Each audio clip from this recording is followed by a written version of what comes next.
All non-essential businesses in the state of California now closed amid safer at home order, leaving many small business owners wondering just how they're going to survive. Joining us now from the California Black Chamber of Commerce, Dr. Edwin Lombard. Welcome to the show, Doctor. Thank you. I'm glad to be with you this evening. Can you tell us, how does the Safer at Home plan affect Black and minority-owned businesses in the state of California? Well, most of our small businesses are micro businesses. They function as independent contractors, and they provide services for larger organizations that pay for the services that they provide.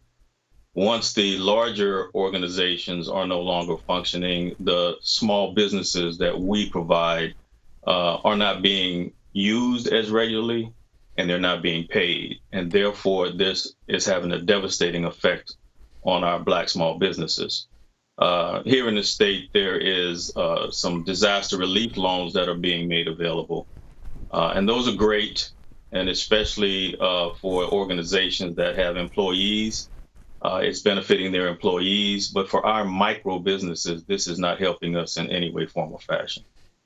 And Mr. Lombard, you talked about a little bit about the independent contractors.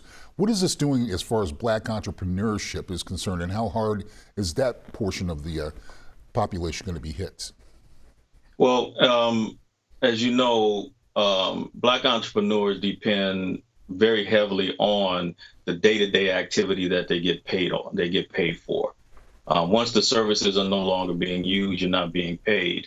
The money that these entrepreneurs generate are the funds that take care of their families. Instead of having a job that they go to on a daily basis, they have their small businesses that they go to, and they depend on this income to survive.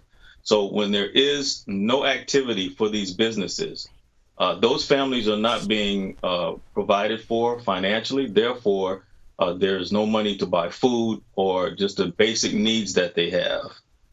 Like I said, currently there are disaster relief loans that are made available through some of the government entities, but there's nothing that's in place to help these types of organizations.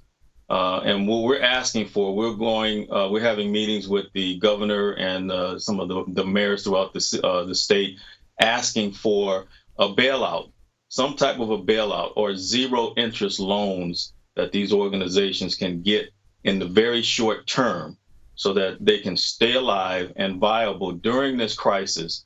And when it's all over, they can continue to exist. Because if they go away now, they will never come back again. Do you think that the banks and the financial institutions are doing enough or can do enough? I know that there are a number of organizations behind the scenes that are trying to come up with plans in order to mitigate this situation, and we're in heavy negotiations with them right now. I can't tell you exactly what's going to happen or when it's going to happen, but I do believe that something's going to get put in place.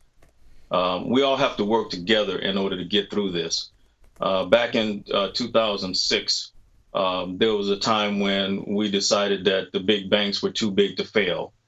Well, maybe it's time that the small businesses are too big to fail, and we need to bail them out now. And that's what we're asking for.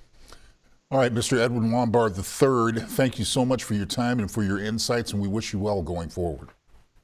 Thank you for having me on your show. Appreciate it. Anytime.